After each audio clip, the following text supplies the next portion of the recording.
I'm Jay and I'm one of the trustees at Voices from Care Cymru. Hi, I'm Chris Dunn, I'm the Programmes Manager at Voices from Care. I'm Tiff and I'm a trainee at Voices from Care. And I'm Sean O'Neill, I'm the policy team at Children in Wales.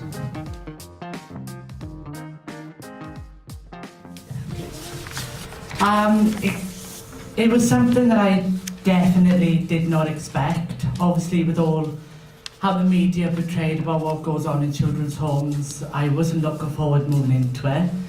But I couldn't be more wrong. It was like a community, like a family. So it really surprised me, but a good surprise, because I was really scared, but actually it turned out to be more of a family than I could have thought of. One thing that sticks out for me is that they never give up. Within my residential, it didn't matter how difficult I was or anything like that, they always stuck by me through the good, through the bad, and they saw me from the day I went in until the day I left care, and even beyond. They helped, so that's what stood out for me. For me, the area that sticks out the most kind of tends to be around the very unfair stigma around residential care. And actually, I think it's a wider issue, and it's not just for residential care, about the looked after system as well. But young people do tell us that they do feel stigmatised, be that because it's not the case that it's where all the naughty kids go. It's not like Tracy Beaker, it's not called a dumping ground. And as I know that's fiction, but actually it's what kind of perpetuates this kind of image of the negative stigma. And I think it's important that as our role is, well, whatever our roles are here, that are all going to be pretty diverse, is actually that is one of the key things that we do fight and that we do challenge, is actually that unfair stigma around residential care. Because as Jay says, he loved his time, and I've heard countless amounts of times where young people have absolutely loved their experience in residential care, and I think we just need to promote that side of it a little bit more. Okay, I suppose the biggest challenge for me is to pick just one area of residential care. I suppose if we start from the premise that all children and young people have a set of rights underpinned by the United Nations Convention on the Rights of the Child, and that young people do have voice and control underpinned by the Social Services and Wellbeing Act and the Children's Act previously. So I think if we start from that premise as that foundation, then I firmly believe that all children and young people should have a right to be involved in the decision-making process. So this is prior to their placement as part of the care planning process, but also once they're in residential care where that's been determined to be in their best interest. We know from our work with Voices from Care and other organisations that not all children are consistently involved in the process, in the forward planning process. So when we've asked young people, not all of them have had a choice of where they've been placed, or been given that choice in a timely manner. As Chris has already said, sometimes there can be a stigma attached to residential care where young people can feel that they've been placed there because they've messed up, perhaps in foster care, or they've done something wrong, and the residential care is seen as the last place to place them. So there's an issue for me around information in advance, advocacy options, and children getting timely choices about where they're placed and when they're placed. And I suppose just finally, in terms of linking to that, is about children and young people being involved then in the decision-making process once they're in residential care. So are they involved then in activities, choosing activities, whether that's inside the care setting or outside the care setting? Do they have choices around rules and boundaries? Are there young people's meetings within residential care? Because it appears to me there's a bit of a mixed picture, I think, at the moment, certainly across Wales, but I know elsewhere as well. So I think we just need to be mindful of how we help young people shape their own lives when they're in residential care, but also make sure that they have time and opportunity to enjoy childhood and to be involved in activities that many other children who aren't in residential care would simply take for granted. I just remember it coming around really quickly. Everything's so fast-paced, so many boxes to be ticked, and that I wasn't really given that breathing space, like slow down, really concentrate on what was happening. So residential family was like my home and my life. The thought of it leaving was incredibly difficult.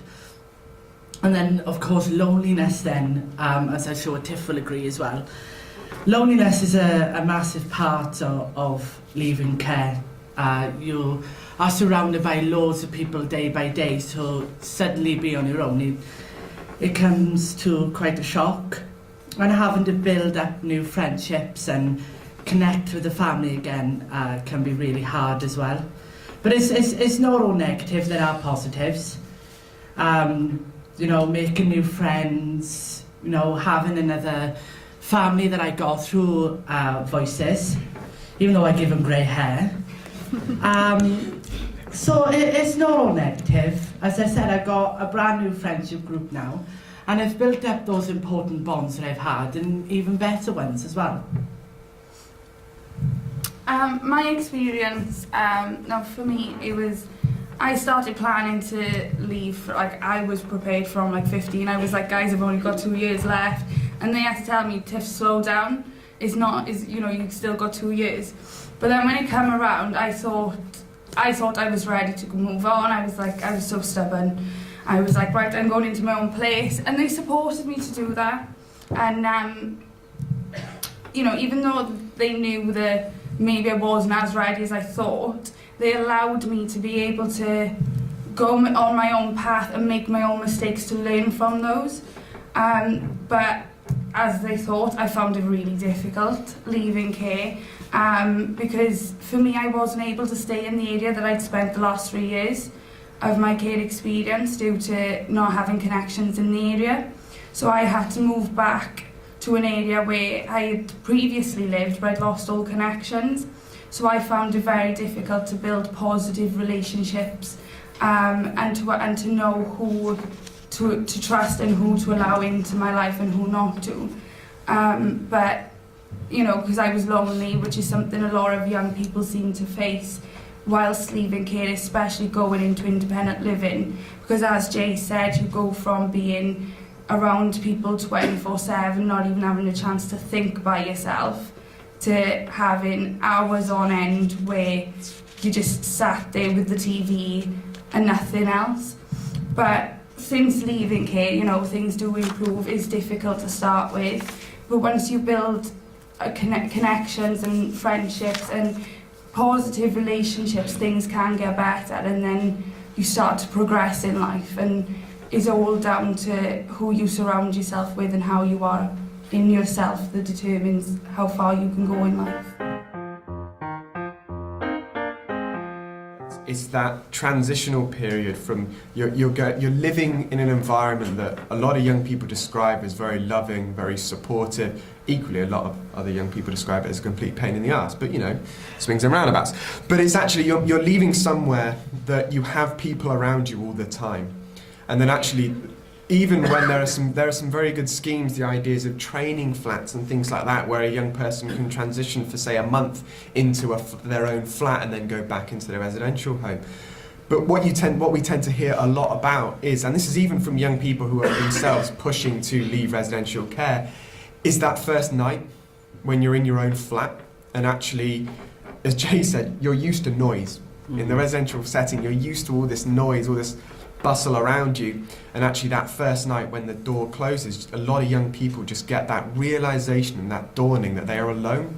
To be on the more positive side of things, I suppose, is that actually there are lots of really good examples of phase support for young people, be that a young person I remember speaking to once, and they had their own kind of flat pretty much on site within the set residential grounds, and actually they loved that because they had that independence, but they still had the people they knew and cared about, and who they knew who cared and loved them. They were still in the same area. It's the $1 million question, is how do we support young people when they leave care? But equally, how do you support young people when they leave residential care is a really tough one that I think we've got the political climate to do something about it. Just to reinforce that, some people are ready to move on, and some have somewhere safe and secure to move on to, but unfortunately this cannot be said for all young people across Wales. It's been described by the Children's Commissioner's Office as being a traumatic experience for many young people. Some find it that it's too sudden, it's too soon, that they don't feel ready. And it's not only practically a huge challenge, it's emotionally a huge challenge, and it's distressing for many young people. I just want to labour a couple of points on this, is about the planning process again, the pre-18 process, because this to me is kind of crucial. We've got lots of children and young people in residential care worried and anxious leading up to their 18th birthday. And whilst many young people in the general population are enjoying their school, enjoying friendship groups, going out and about, focused on things that they really enjoy, we can't say the same for all children in residential care at the moment, because often they are fearful of their future, slightly stressed as the 18th birthday reaches, and they become adults. And of course it's right and proper that we do plan early and we consult with children early, and they get all the lived experience, the lifelong experiences. They learn all the things that they will need to learn when they become a fully fledged adult. But we do also need to respect childhood, and we need to give children the space to be children up until the age of 18. But they do need to be children as well. They do need to have space to be children, to play, have leisure opportunities, and everything else that other under 18s take for granted. We just need to be mindful and sensitive to this, so we need to keep checking in with the young people as they reach their 18th birthday to see how they are, and get the balance right. And of course we need to sort out housing options, as Chris has kind of alluded to much earlier on as well. But of course, many, once they reach 18, are quite anxious about not being able to return. We've already heard that with 24/7 support, it can be a big shock. It can be like the rug pulled beneath them. Many of them know that they can't return back, so that it is only a one-way direction. And of course this is very different again if we compare to other parts of the population. We know lots of children who have left foster care keep in touch with their foster carers going into adulthood. Students may leave home at 18, but they come back at Christmas, they come back in the summer holidays. They often get mum and dad to feed them and send them money and do their laundry and everything else in that period. And how many other children leave home at 18 as well?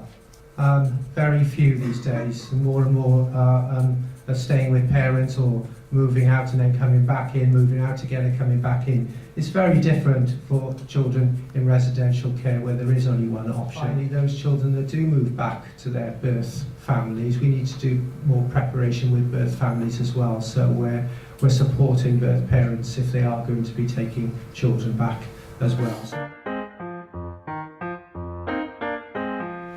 I think obviously then there needs to be a slower transition, and I think the key is practice being on your own. So once you've got a property, it's important for that young person to spend a couple of nights on their own, because I was all the way in Powys, so I wasn't too used to being on my own, especially in my home area in RCT. So I felt that having a couple of nights on your own just to practice what it was going to be like, to get a taster of what it was going to be on your own, I think is extremely vital, because you're not just pushed in the deep end. You have that experience of, right, I know what it feels like, I can do it, instead of being just stuck, I suppose. So I got a similar opinion to Jay, but for me, I think what would help is try and keep the young people in the area that they've just spent like the last however many years, especially if they've got good connections in the area, and that's where they've built up training opportunities, job opportunities and things like that, because you've given them a better chance instead of having them.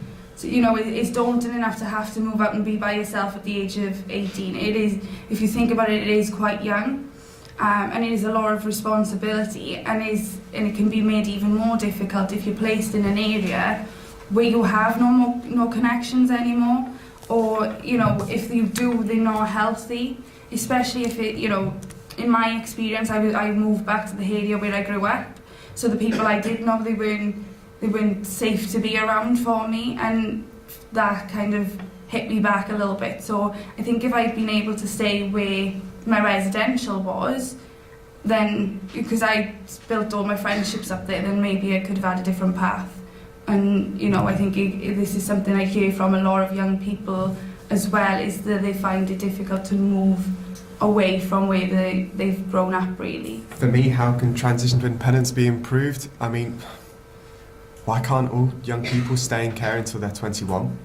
What is stopping us from actually, legislatively, practically, what is actually stopping us doing that? It is about having more options available, which is why things like having when I'm ready for residential care is so important, or the equivalent of staying put when you're talking about England, or staying close actually, sorry, when you're talking about England. We do need to understand what works in other parts of the UK and Europe and actually understand what different models work, because there are some successes. I mean, one that we know works quite well, and I've mentioned it earlier, is the idea of people staying in their own flat or in their kind of supported lodgings on site. Those sorts of things work really well. The average age you leave home is 25?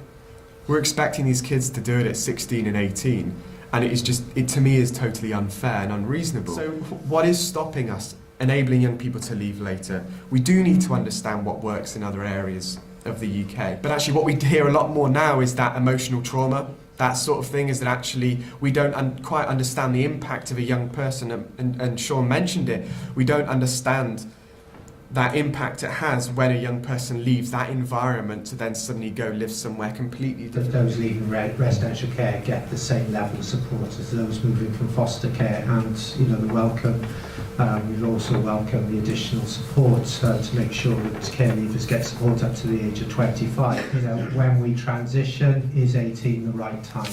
I would just kind of leave that question dangling, because I think all three have made a good point of why that is problematic, and why it's always been problematic, but probably more so now as given the housing options that are available to all young people, not just those leaving residential care. We do need to support birth families more, I would say, because given the numbers of children and young people that do return to their families, so there's lots of opportunities for that, lots of mechanisms such as family group conferencing, providing parental advocates for birth families, so we begin to plan where it's known and where it's proper that the young people are going to be moving back home. So that transition, we're not creating vulnerable young adults then with less support.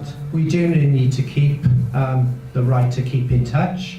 As I said, that's available to lots of children who leave foster care arrangements, and of course those who leave the family home.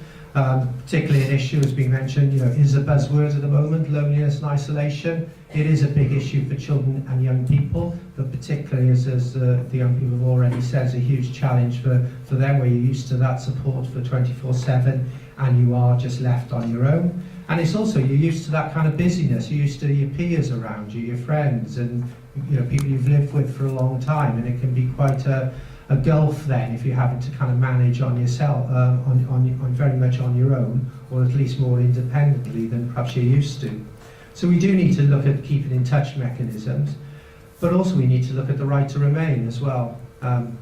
Maybe not in the residential care placement, but maybe in units very close by next to, in that transition stages. The relationships are vitally important, as others have already said, where you've got a really good key worker, where you've built up those links. To have that cut off can be hugely traumatic. So we do need wraparound supported living arrangements, which address safety and are less isolated for young people. And we know that there's a number of models in England that are being looked at. It doesn't have to be hugely costly. I suppose that's the other issue. Often we look at the kind of costs of all this. Sometimes it's just about changing practice, but giving children intensive support to begin their journey to independence, and looking at the needs of the children and reducing that as they become more and more independent up until the age of 25.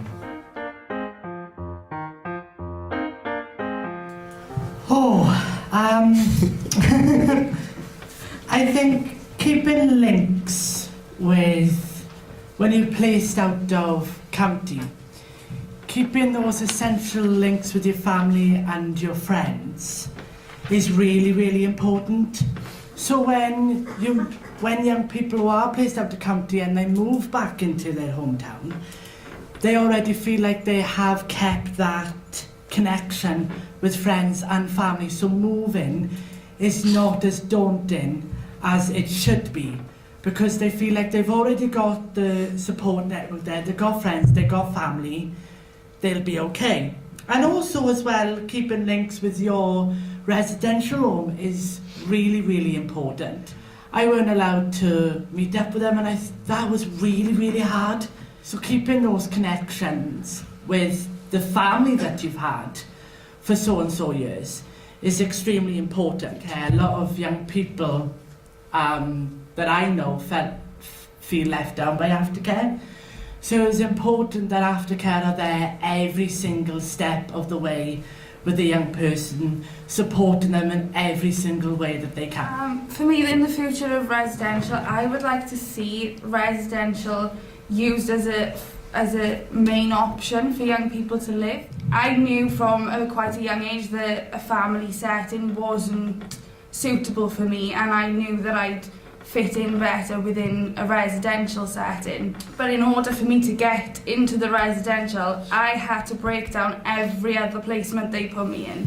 Now, this affected every aspect of my life, because from that I was changing schools. So then from changing schools I couldn't carry on with the GCSEs that I wanted to do. I had to pick subjects that I hadn't prepared for.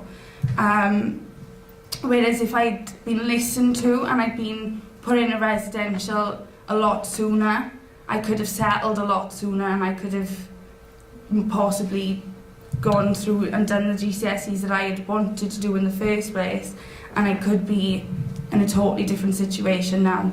So that's what I would like to see. I'd like to see young people having the option of foster placements or residentials. That's a point we hear quite a lot as well. I remember Voices did some work with what was CSSIW back then, around young people going and visiting, inspecting, being lay inspectors to residential homes.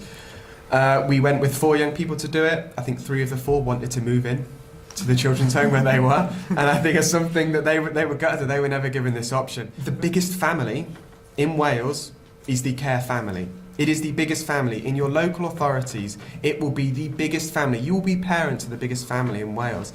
And I think it's that kind of cultural shift that needs to take place, again, across the care system around this idea of corporate parenting. And understanding, well, what is my individual responsibility? What's our collective responsibility? And equally, as working within the social care environment that we do, what support can we get from other agencies, what other people, be it housing departments, be it policing. But it's actually understanding what we're doing to young people with that is by calling the police on them because our ratio's dropped. And equally, another example of allowing children, young people, to be young people was they went to the beach in the summer holidays this summer, but they were told they were only allowed to go up to the sea to their waist because of risk. Is that what you'd have done if that was your child? And by no means would I be saying it's the worker's fault for that, or it's the residential home's fault for that, or it's the social worker's fault. It's not about fault, it's not about blame, but it's actually understanding what are we doing as a collective to make these young people be like they are, which is young people. And there needs to be a positive housing option for some young people in certain circumstances. Not a last resort, and not when all other options have been exhausted. Because too many children in care have gaps in their education. Most, if not all, have got a disadvantage when they come in because there may be gaps in their education, they may be behind their peers. And given the value of education for when they do finally leave care and reach independence, that will be kind of crucial that they've had a good education to take them forward then into training, FE colleges, apprenticeships perhaps, but certainly into the workplace and then lifelong. You know, there's too many young people having gaps in their education, there's too many having education which is infrequent, it's inconsistent across Wales.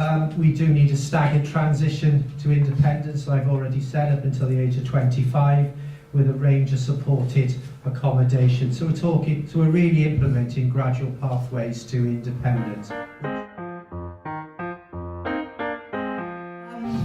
I want young people to know that even though it's scary to leave, it does get better. And most importantly, there is no such word as fail. Believe in yourself, because you can achieve anything that you want to achieve. One thing I'd like to just say is just listen. The more you listen to these young people, the more positive outcomes you're going to get, because it's their lives you're affecting. So if they have a say on their life, then they can say, well, yeah, this is what I wanted and this is how it's happened. Yeah, please don't have to follow Jay after that one, actually. For me, it's about, we've got a time for change now. With things like the Ministerial Advisory Group, more co-production work and the Act and all of these things coming together, the time to become make the sort of residential care system a lot more proactive and a lot less reactive, and I think that's a really important thing. Yeah, and just to echo all those points, when we're talking about reforming residential care, we need to talk about reforming care, because I think for so long we're talking about foster care and residential care as if they're two separate things, as if there's a huge gulf in between. So I think we need to have a range of care options, very much taking a child rights approach, very much centred on the children and engaging them through the process, because I think historically we've just had those two areas. And also just to say, we often talk about this finite resources are the barriers, but some things are just about doing things differently, so just about taking that time to engage with the children, involving them in everything that you're doing. That's more processy rather than where there's a cost to that. And my last point would be just listen to these guys up on the floor, because they've been through it, they've got the lived experience of care. So.